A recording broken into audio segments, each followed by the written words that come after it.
Hello guys, welcome back to my YouTube channel. ഇന്നത്തെ വീഡിയോയും ഒരു കഫേ വ്ലോഗാണ്. ഇന്ന് നമ്മൾ പോകുന്ന കഫേ GVQ കഫേ ആണ്. ഈയിടെയായിട്ട് എനിക്ക് കഫേയിലേക്കുള്ള പോക്കൊക്കെ കുറച്ച് കൂടുന്നുണ്ടോ എന്നൊരു സംശയം എനിക്കില്ലാതെ തന്നെ ഇല്ല. എനിവേസ് നമ്മുടെ കഫേൻ്റെ പേര് തന്നെ ഒരു വെറൈറ്റി നെയിമാണ്, GVQ കഫേ. നമ്മൾ ഇംഗ്ലീഷിൽ GVQ എന്ന് പറയുന്ന പോലെ തന്നെ മലയാളത്തിൽ GVQ എന്ന് തന്നെയാണ് ഇതുകൊണ്ട് ഉദ്ദേശിക്കുന്നത്. സത്യം പറയാലോ, ഈ ഒരു കഫേ ഭയങ്കര അടിപൊളി കഫേയാണ്. മാത്രമല്ല, നമ്മുടെ കേരളത്തിലെ തന്നെ ഫസ്റ്റത്തെ ഒരു ടൈം ബേസ്ഡ് കഫേയാണ് ഈ ഒരു കഫേ. ഇവിടെ നമ്മൾ പേ ചെയ്യുന്നത് നമ്മുടെ ടൈമിനാണ്, ഫുഡിനല്ല നമ്മളിവിടെ ക്യാഷ് പേ ചെയ്യുന്നത്. നമ്മൾ അവിടെ ചെല്ലുമ്പോൾ ആദ്യത്തെ ആ ഒരു 1 അവർ നമ്മൾ 150 റുപ്പീസ് നമ്മൾ ഇവർക്ക് കൊടുക്കണം. മാത്രമല്ല, ഒരു 1 അവർ കഴിഞ്ഞാൽ പിന്നെ വരുന്ന ഓരോ മിനിറ്റും 1 രൂപ വെച്ചിട്ടാണ് കൊടുക്കുന്നത്. പിന്നെ ഒരു കാര്യമുള്ളത്, ഈ ഒരു 1 അവറിൽ നമുക്ക് ഇവർ അൺലിമിറ്റഡ് ആയിട്ടുള്ള ബിവറേജസും കുക്കീസും ഇവർ നമുക്ക് തരും. മാത്രമല്ല, ഈ കാണുന്ന ഈ ഒരു ചീസും എഗ്ഗും വെച്ചിട്ടുള്ള ഈ ഒരു ഐറ്റമാണ് അവരുടെ സ്പെഷ്യൽ ഐറ്റം. അതുകൂടെ നമുക്ക് അവർ ഫ്രീ ആയിട്ട് തരുന്നുണ്ട്. ഇതിൻ്റെ പേരെന്താണെന്ന് ഞാൻ മറന്നു പോയിട്ടുണ്ടായിരുന്നേ, അതാണ് ഞാൻ പ്രോപ്പറായിട്ട് പറയാത്തത്. ഇങ്ങനെ ഇരിക്കും ഈ ഒരു സംഭവം കാണാൻ നല്ല ടേസ്റ്റ് തന്നെയായിരുന്നു. ഈ ഐറ്റംസൊക്കെ കൂടാതെ ഞാൻ അല്ലാതെ ഓർഡർ ചെയ്തിട്ടുണ്ടായിരുന്നത് പാഷൻ ഫ്രൂട്ടിൻ്റെ ഒരു മൊജിത്തോടെ ആയിരുന്നു. ഇനി ഈ ഒരു കഫേയുടെ പ്രത്യേകത എന്താണെന്ന് വെച്ചാൽ, അല്ലെങ്കിൽ മറ്റുള്ള കഫേനെ വെച്ച് നോക്കുമ്പോൾ ഇത് എന്തുകൊണ്ട് വ്യത്യസ്തമാക്കുന്നു എന്നുള്ള കാര്യം ചിന്തിച്ച് നോക്കിയാൽ, ഇവിടെ പുറത്തുനിന്നുള്ള ഫുഡെല്ലാം അലൗഡ് ആണ്. അതുമാത്രമല്ല, മീറ്റിങ്സോ അല്ലെങ്കിൽ ഭയങ്കര ഇൻട്രോവേർട്ടായിട്ടുള്ള ആൾക്കാർക്കൊക്കെ പറ്റിയിട്ടുള്ള ഒരു റിലാക്സ്ഡ് ആയിട്ടുള്ള ഒരു എൻവയോൺമെൻ്റ് ആണ് ഈ ഒരു കഫേ. സത്യം പറഞ്ഞാൽ നമ്മളവിടെ പോയി ഇരിക്കുമ്പോൾ തന്നെ നമുക്ക് തന്നെ ഒരു പോസിറ്റീവായിട്ടുള്ളൊരു വൈബ് അവിടെ ഫീൽ ചെയ്യുന്നുണ്ട്. അങ്ങനെയാണ് ഇവരെ ആ ഒരു ഇൻറ്റീരിയേഴ്സും കാര്യങ്ങളൊക്കെ ചെയ്തിരിക്കുന്നത്. പേഴ്സണലി ഈ ഒരു കഫേയുടെ ഒരു കോൺസെപ്റ്റ് എനിക്ക് ഭയങ്കരമായിട്ട് എനിക്ക് ഇഷ്ടപ്പെട്ടിട്ടുണ്ടായിരുന്നു. ഇനി ഇതിൻ്റെ ഇൻറ്റീരിയറും കാര്യങ്ങളൊക്കെ നല്ലതാണെന്ന് ഞാൻ പറഞ്ഞല്ലോ, അതൊക്കെ എങ്ങനെയാണെന്നുള്ള കാര്യം ഞാനിപ്പോൾ കാണിച്ചു തരാം.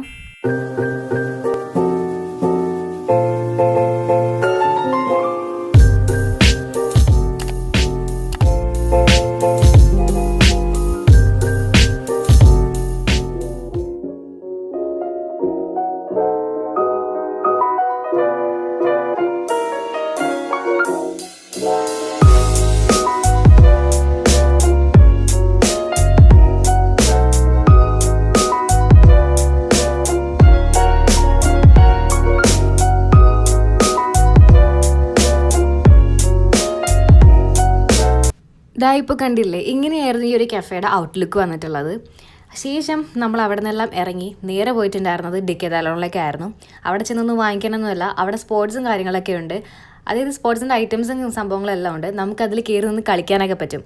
അപ്പോൾ അതിൻ്റെ ആ ഒരു തിടുക്കത്തിലാണ് ഇപ്പോൾ നമ്മൾ വേഗം ഡെക്കാത്തലോണിലേക്ക് പോയിട്ടുണ്ടായിരുന്നത്. ചെന്ന ശേഷം എൻ്റെ കണ്ണിൽ ഉടക്കിയ ഒരു ഐറ്റമായിരുന്നു ഈ ഒരു വാട്ടർ ബോട്ടിൽ. ഇത് ആക്ച്വലി നല്ല വെള്ളം നല്ലപോലെ ഇതിൽ കൊള്ളുകയും ചെയ്യും, നല്ല ഭംഗിയുണ്ടായിരുന്നു ഇത് കാണാൻ. പക്ഷെ വില കണ്ടപ്പോൾ ഞാൻ അങ്ങ് കണ്ണ് തള്ളി. കാരണം 700 രൂപ, 700 രൂപയായിരുന്നു ഇതിൻ്റെ റേറ്റ്. ഞാൻ എടുത്ത പോലെ തന്നെ തിരിച്ചു വെച്ചു.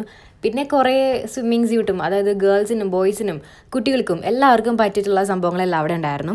അതെല്ലാം കണ്ട് നേരെ ക്യാരംസ് കളിക്കാനാണ് പോയിട്ടുണ്ടായിരുന്നത്.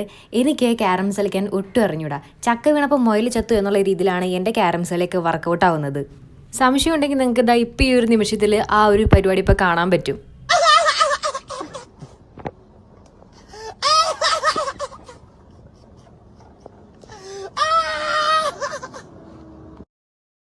അതൊക്കെ കഴിഞ്ഞിട്ട് നമ്മൾ ഈ ഒരു സ്പോട്ട് ഡ്രിങ്ക് വാങ്ങിക്കാൻ പോയിട്ടുണ്ടായിരുന്നേ.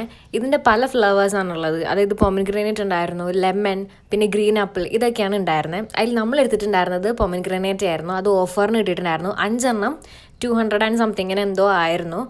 അപ്പോൾ നമ്മൾ അത് വാങ്ങിയിട്ടുണ്ടായിരുന്നേ. പിന്നെ ഈ കാണുന്ന ഈ ഒരു സംഭവം കൂടി ട്രൈ ചെയ്ത് നോക്കിയിട്ടുണ്ടായിരുന്നേ.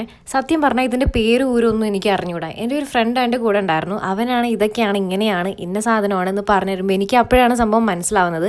അല്ലാതെ ഇതിൻ്റെ പേരും കാര്യങ്ങളൊന്നും എനിക്ക് അറിഞ്ഞുകൂടാ. ഞങ്ങളുടെ കയ്യിൽ കിട്ടുന്ന സാധനങ്ങളെല്ലാം ഞങ്ങൾ പരീക്ഷിച്ച് നോക്കുന്നുണ്ടായിരുന്നേ. ഒരുവിധം അവിടുത്തെ എല്ലാ സംഭവങ്ങളും എടുത്ത് ഇതെങ്ങനെയാണ് ഇത് വർക്ക് ചെയ്യുന്നത് എന്നുള്ള വരെ ഞങ്ങൾ കണ്ടുപിടിച്ചു എന്നുള്ളതാണ് ഇവിടെ നടന്നൊരു ട്വിസ്റ്റ് എന്ന് പറയുന്നത്. ഇതെല്ലാം കഴിഞ്ഞിട്ട് നമ്മുടെ മെയിൻ ഐറ്റമായിരുന്നു ഇനിയിപ്പോൾ നമ്മൾ കണ്ടുപിടിക്കാൻ പോകുന്നത്. എന്തൊക്കെയാണെന്ന് വെച്ചാൽ, ഒന്നാമത്തെ കാര്യം സ്കേറ്റിംഗ് ബോർഡായിരുന്നു. രണ്ടാമതുള്ളത് ഈ ഒരു സൈക്കിൾ പോലത്തെ ഒരു ഐറ്റമായിരുന്നു.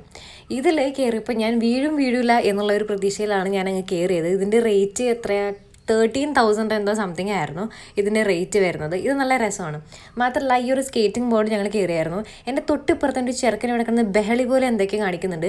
ഞാനപ്പോൾ ആ കൊച്ചിനോട് പറഞ്ഞു, മോനെ എന്നെ കൂടെ ഒന്ന് പഠിപ്പിക്കാൻ. കാരണം അമ്മാതിരി സ്പീഡിലാണ് ആ ചെക്കൻ അവിടെ നിന്ന് സ്കേറ്റിംഗ് ചെയ്തുകൊണ്ടിരിക്കുന്നത്. പിന്നെ ടെൻറ്റൊക്കെ നോക്കിയിട്ടുണ്ടായിരുന്നേ. അങ്ങനെ അതെല്ലാം കഴിഞ്ഞ് നമ്മൾ നേരെ അവിടെ നിന്ന് ഇറങ്ങുവാണ്. ചുമ്മാ കയറിയിട്ട് എങ്ങനെയാണ് തിരിച്ചു പോകുന്നത്. അതുകൊണ്ട് തന്നെ നേരത്തെ കാണിച്ചിട്ടുള്ള ആ ഒരു സ്പോട്ട് ഡ്രിങ്ക് ഞാൻ പറഞ്ഞല്ലോ വാങ്ങിച്ചിട്ടുണ്ടായിരുന്നെന്ന്, അത് നമ്മൾ വാങ്ങിച്ച് ബില്ലെല്ലാം പേ ചെയ്ത് വേഗം അവിടെ നിന്ന് ഇറങ്ങിയിട്ടുണ്ടായിരുന്നു. പുറത്ത് നല്ല ചൂടായിരുന്നു. അതുകൊണ്ട് തന്നെ വേഗം ഓടി മെട്രോ സ്റ്റേഷനിലോട്ടാണ് നമ്മൾ പോയിട്ടുണ്ടായിരുന്നത്. ഇന്ന് എന്തോ ദൈവം അനുഗ്രഹിച്ച് മെട്രോ സ്റ്റേഷനിൽ നല്ല രീതിയിൽ തിരക്ക് കുറവായിരുന്നു. അതുകൊണ്ട് നല്ലൊരാശ്വാസം. പിന്നെ നമ്മൾ നേരെ വീട്ടിലോട്ട് പോയി. അയ്യോ, പോകുന്നതിന് മുൻപ് ഞാൻ എൻ്റെ ഒരു ഔട്ട്ഫിറ്റ് ചെക്കോടെ കാണിച്ചു തരാം. ഇതായിരുന്നു എൻ്റെ ഫുൾ ഔട്ട്ഫിറ്റ്. അപ്പോൾ ഇത്രയേ ഉള്ളൂ. ബൈ.